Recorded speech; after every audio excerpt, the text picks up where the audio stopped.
Hello everyone, welcome to our new class. বিগত ক্লাসে আমরা ফটোশপ ইন্টারফেস সম্পর্কে জানতে পেরেছি। আজকে আমরা জানব ফটোশপ ওয়ার্কস্পেস সম্পর্কে, অর্থাৎ ফটোশপ ওয়ার্কস্পেস কি, এটাকে কিভাবে কাস্টমাইজ করা যায় এবং এর কাস্টমাইজেশনের উপকারিতাটা কি সে সম্পর্কে আমরা আজকের ক্লাসে জানতে পারবো।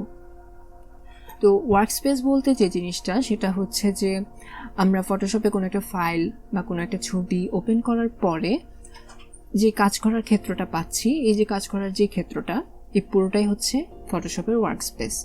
এখন এই ফটোশপ ওয়ার্কস্পেস বিভিন্ন ধরনের হয়। ফটোশপ কর্তৃক ডিফল্টভাবেই আপনাকে বেশ কয়েকটা ওয়ার্কস্পেস বানিয়ে দেওয়া আছে, এগুলোকে আপনি আপনার সুবিধা মতো ব্যবহার করতে পারেন। এবং এই ওয়ার্কস্পেসটা কোথায় রয়েছে সেটা যদি আমরা দেখতে চাই, তাহলে এই যে ফটোশপের ঠিক ডান দিকে আমরা একটা অপশন পেয়েছি, চুজ আ ওয়ার্কস্পেস। এখানে যদি আমরা ক্লিক করি তাহলে এখানে আমরা বেশ কয়েকটা অপশন দেখতে পাবো। যেমন এখন সিলেক্ট করা আছে এসেনশিয়ালে, তারপর রয়েছে 3D, graphics and web, motion, painting, photography. এবং এই কয়েকটা অপশনের নিচে আলাদাভাবে তিনটা অপশন রয়েছে। একটা হচ্ছে রিসেট এসেনশিয়াল, একটা আছে নিউ ওয়ার্কস্পেস এবং একটা আছে ডিলেট ওয়ার্কস্পেস। এখন এই ওয়ার্কস্পেসগুলো কি, যেমন এখানে এসেনশিয়ালে দেওয়া আছে।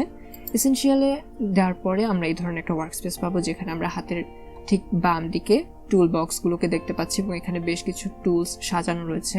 এখানে কালার রয়েছে, সোয়াচেস রয়েছে, প্রপার্টিস রয়েছে এবং তার নিচেই রয়েছে লেয়ার, চ্যানেল এবং পাথের জন্য যে অপশনগুলো সেগুলো। এখন যদি আমরা এখান থেকে ধরেন ফটোগ্রাফিতে আমরা ক্লিক করলাম, তাহলে দেখবেন যে এই ওয়ার্কস্পেসটা বেশ চেঞ্জ হয়ে গেছে।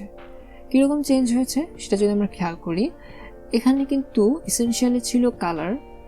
আমরা এসেনশিয়াল আরেকবার যাই, দেখুন এখানে কালার ছিল, সোয়াচেস ছিল, অর্থাৎ কালার রিলেটেড যে ব্যাপারগুলো রয়েছে সেগুলো এখানে ছিল, লেয়ার ছিল এবং এখানে কিছু টুলস ছিল যেগুলো আমরা ফটোগ্রাফিতে গেলে দেখবো যে কিছুটা চেঞ্জ এসেছে। দেখুন টুলসের ক্ষেত্রে বেশ কিছু পরিবর্তন এসেছে এবং এখানেও কিন্তু বেশ কিছু পরিবর্তন এসেছে। এখানে হিস্টোগ্রাম এসেছে, অর্থাৎ আপনার ছবির হোয়াইট ব্যালেন্সটা কীরকম রয়েছে সেটা কিন্তু এখানে নির্দেশ করবে হিস্টোগ্রামে। তারপর এখানে অ্যাডজাস্টমেন্টের অপশনটা এসেছে এবং প্রপার্টিসটা কিন্তু এখান থেকে নাই হয়ে গেল। তারপর লেয়ার যেটা ছিল সেটা এখানে থাকবে এবং টুলসের ক্ষেত্রে কিছু কিছু টুলসের পরিবর্তন এসেছে। ফটোগ্রাফির ক্ষেত্রে যে সকল টুলসগুলো বেশি ব্যবহৃত হতে পারে ঠিক সেভাবেই কিন্তু এখানে কাস্টমাইজ করে দেওয়া আছে। আবার আপনি যদি পেইন্টিং করতে চান তাহলে দেখবেন সেই ওয়ার্কস্পেসটা এখান থেকে কিছুটা আলাদা হবে। দেখুন এখানে যেটা হলো, পেইন্টিংয়ে দেওয়ার পরে কিন্তু আমাদের পেইন্টিংয়ের ক্ষেত্রে গুরুত্বপূর্ণ জিনিস হচ্ছে ব্রাশ। আমরা ব্রাশের জন্য আলাদা একটা প্যানেল পেয়েছি। তারপরে রয়েছে লেয়ার। এখানে আমরা লেয়ারটা আসলে প্রত্যেকটা ওয়ার্কস্পেসেই থাকবে, কারণ আমরা তো লেয়ার ধরে ধরেই কাজ করব, তাই এখানে লেয়ার, চ্যানেল এবং পাথ প্রত্যেকটা ওয়ার্কস্পেসেই থাকবে। আর যে আরেকটা জিনিস যেটা এসেছে সেটা হচ্ছে সোয়াচেস, অর্থাৎ আপনার কালার সোয়াচেসটা এখানে এসেছে। যেমন RGB কালার রয়েছে, CMYK কালার রয়েছে। তারপর গ্রে স্কেলে যদি আপনি কোনো ছবি আঁকতে চান, সেখানে গ্রে স্কেল বলতে আর কি সাদা কালো রঙকে বোঝানো হয়েছে। সাদা কালার বিভিন্ন শেড এখানে রয়েছে। তো এরকম বিভিন্ন ধরনের কালার শেপ কিন্তু এখানে রয়েছে। আর এখানেও কিন্তু নতুন নতুন কিছু জিনিস আমরা দেখতে পাচ্ছি, যেমন হিস্টোরি আছে, অর্থাৎ আপনি কোনো কাজ করলে পরে হিস্টোরিতে কিন্তু সেটা থেকে যাবে। যেমন আমি যদি একটা নতুন লেয়ার নিই এবং এখানে যদি আমি একটা ব্রাশ দিয়ে দাগ দিই, দেখুন ব্রাশ টুল আমার হিস্টোরিতে চলে আসলো যে আমি একটু আগে ব্রাশ টুল নিয়ে কাজ করেছি। আবার আমি যদি ইরেজার টুল নিয়ে একটা দাগ দিই, দেখুন এরপরে আমি ইরেজার টুল নিয়ে কাজ করেছি, সেই হিস্টোরিটা এখানে চলে আসলো। তারপরে এখানে ব্রাশ সেটিংস রয়েছে, তারপরে যেটা রয়েছে ক্লোন, স্কোয়ার। এরকম পেইন্টিংয়ের ক্ষেত্রে যে সকল টুলস আপনার ব্যবহার করা দরকার হবে সেগুলো ফটোশপ ডিফল্টভাবেই আপনাকে দিয়ে দিচ্ছে নতুন একটি ওয়ার্কস্পেসের মাধ্যমে। আচ্ছা, আমি যেই ওয়ার্কস্পেসটা বেশি ব্যবহার করি সেটা হচ্ছে এসেনশিয়াল, যেটা দেওয়া আছে সেটাই আমি ব্যবহার করি।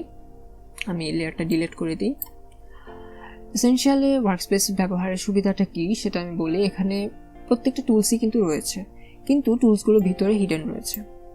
মানে একটা টুলের ভিতরে দেখা যাচ্ছে যে আরও কয়েকটা টুল পাচ্ছি, তাই আমার যখন যেই টুলটা দরকার হয় আমি জাস্ট সেটাকে একটু ক্লিক করে ধরে রাখলেই ভিতর থেকে কিন্তু আমি টুলসগুলো পেয়ে যাচ্ছি। আর আমার কাছে এসেনশিয়ালটা ব্যবহার করা একটু সুবিধা মনে হয়। আর এখানে কিছু অ্যাকশনস রয়েছে, আপনি চাইলে অ্যাকশনস ইউজ করতে পারেন। তারপরে রয়েছে যেটা ক্যারেক্টার ইউজ করতে পারেন। হিস্টোরিটা প্রত্যেকটা ওয়ার্কস্পেসেই থাকবে। আচ্ছা, এখন এই ওয়ার্কস্পেস সম্পর্কে আমরা জানলাম যে আসলে ওয়ার্কস্পেসটা কি, বিভিন্ন ধরনের ওয়ার্কস্পেস রয়েছে এবং এগুলো আপনি কখন কিভাবে ব্যবহার করবেন। এটা আসলে সম্পূর্ণ আপনার নিজের উপরে, আপনি যেখানে কাজ করতে সুবিধা বোধ করেন সেটা আপনি ইউজ করতে পারেন। আপনি যদি পেইন্টিংয়ের কাজ করতে চান তাহলে পেইন্টিংটা ইউজ করতে পারেন। যদি আপনার ফটোগ্রাফির যে ওয়ার্কস্পেসটা রয়েছে সেটা সুবিধাজনক মনে হয় তাহলে আপনি ফটোগ্রাফির ওয়ার্কস্পেসটা ব্যবহার করতে পারেন। আচ্ছা, এসেনশিয়ালে এখন আমি আবার ফেরত আসলাম এবং এখন আমি একটা জিনিস আপনাদের সাথে শেয়ার করি। ধরেন আমরা কাজ করতে গেলে অনেক সময় দেখা যায় যে ভুলে মাউসে ক্লিক লেগে এরকম চলে আসলো, বা এটাকে আমি সরাতে গিয়ে বের হয়ে আসলো, বা প্রপার্টিসটা সরাতে গিয়ে বের হয়ে আসলো, বা লেয়ারটা সরাতে গিয়ে পড়ে চলে আসলো। তো এই যে এরকম এলোমেলো হয়ে যাওয়া ব্যাপারটা অনেক সময় হয়, এরকম মাউসে ক্লিক করার পরে ভুলে এরকম এলোমেলো হয়ে যায়। তো এটা দেখলে আসলে ভয় পাওয়ার কিছু নেই, এটা আপনি খুব সহজেই ঠিক করতে পারবেন। এবং এটা করার সবথেকে সহজ উপায় হচ্ছে আপনি উইন্ডোজে যাবেন এবং এখানে দেখুন সেকেন্ডে ওয়ার্কস্পেস অপশনটা রয়েছে। এখান থেকে যদি আমি রিসেট এসেনশিয়ালে ক্লিক করি, আমার এসেনশিয়ালটা আগে ঠিক যেরকম ছিল ঠিক সেরকম হয়ে যাবে। এবং এই জিনিসটা আপনি চাইলে এখান থেকেও করতে পারেন, এখানেও কিন্তু রিসেট এসেনশিয়াল অপশনটা রয়েছে। আচ্ছা, এখন অনেক সময় দেখা যায় যে আমরা নিজেদের দরকারেই দেখা গেল যে আপনার মনে হচ্ছে যে আপনার টুল বক্সটা আপনি এখানে চান না, আপনি এটাকে এইখানে রাখতে চান। তো এখানে আনার পরে এই যে লাইনটা রয়েছে এটার সামনে আনলে দেখবেন এরকম নীল রঙের একটা লাইন দেখাবে। তো এখানে এনে যদি আপনি ছেড়ে দেন তাহলে দেখবেন যে এটা এই লাইনের সাথে অ্যাটাচড হয়ে গেছে। আবার আপনি যদি চান যে লেয়ার প্যানেলটাকে আপনি আলাদা একটা অপশন হিসেবে রাখবেন এবং এটা আপনি বাম দিকে রাখতে চান, ঠিক একইভাবে বাম দিকে এনে যদি লাইনের উপর ছেড়ে দেন তাহলে দেখবেন নীল রঙের একটা লাইন এসেছে এবং এর উপর ছেড়ে দিলেই আপনি দেখবেন যে লেয়ার অপশনটা আলাদাভাবে বাম দিকে সেট হয়ে গেছে। তো এভাবে আপনি চাইলে নিজের মতো করে ওয়ার্কস্পেস কাস্টমাইজ করতে পারেন। এবং এই ওয়ার্কস্পেসটাকে যদি আপনি সেভ রাখতে চান, অর্থাৎ আপনি যদি চান যে এই ওয়ার্কস্পেসে আপনি সবসময় কাজ করবেন, তাহলে এই ওয়ার্কস্পেসের যে আইকনটা রয়েছে এখানে দেখুন নিউ ওয়ার্কস্পেস একটা অপশন রয়েছে। এখানে যদি আমি ক্লিক করি এবং আমি যদি এখানে এটার নাম দিই, ধরুন আমি একটা নাম দিলাম নিউ ওয়ার্কস্পেস 1 এবং আমি যদি এটাকে সেভ করি। আচ্ছা, সেভ করার আগে আরেকটা জিনিস দেখায়, capture panel locations will be saved in this workspace, keyboard shortcuts menu and toolbars আর অপশনাল। সুতরাং আপনি যদি কিবোর্ড শর্টকাটসের মধ্যেও যদি কোনো ধরনের পরিবর্তন করেন বা মেনুতে কোনো পরিবর্তন করেন এবং সেগুলো যদি আপনি এই নিউ ওয়ার্কস্পেসের সাথে সংযুক্ত রাখতে চান তাহলে আপনি এই যে অপশনগুলো রয়েছে এগুলোতে টিক দিয়ে রাখতে পারেন, তাহলে এই তিনটা অপশনও আপনার সেভ হয়ে থাকবে। তো এরপর আমি এখানে সেভ দিচ্ছি এবং সেভ দেওয়ার পরে আমি এই ওয়ার্কস্পেসে যদি ক্লিক করি তাহলে আমি কিন্তু আমার কাস্টমাইজ করা যে ওয়ার্কস্পেসটা রয়েছে সেটা আমি এখানে দেখতে পাবো। তো আমরা যদি আবার ওয়ার্কস্পেস ডিলিট করতে চাই তাহলে আমরা এই ওয়ার্কস্পেসের আইকনে ক্লিক করব এবং এখান থেকে ডিলিট ওয়ার্কস্পেস এটাতে ক্লিক করব। তবে ডিলিট ওয়ার্কস্পেসে ক্লিক করলেও আমরা কিন্তু এখান থেকে যে ওয়ার্কস্পেস যেটা রয়েছে এখান থেকে নিউ ওয়ার্কস্পেস সিলেক্ট করতে পারছি না। এর একটা কারণ হচ্ছে আমাদের নিউ ওয়ার্কস্পেস 1 এটা অ্যাক্টিভ রয়েছে, সো আমাদেরকে আগে অন্য একটা ওয়ার্কস্পেসে যেতে হবে। সো আমি এটা ক্যান্সেল দিচ্ছি এবং এখান থেকে আমি এসেনশিয়ালে যাচ্ছি এবং এসেনশিয়ালে আসার পরে আমি যদি এখন ডিলিট ওয়ার্কস্পেসে যাই এবং এখান থেকে দেখুন আমি এখন নিউ ওয়ার্কস্পেস সিলেক্ট করতে পারবো।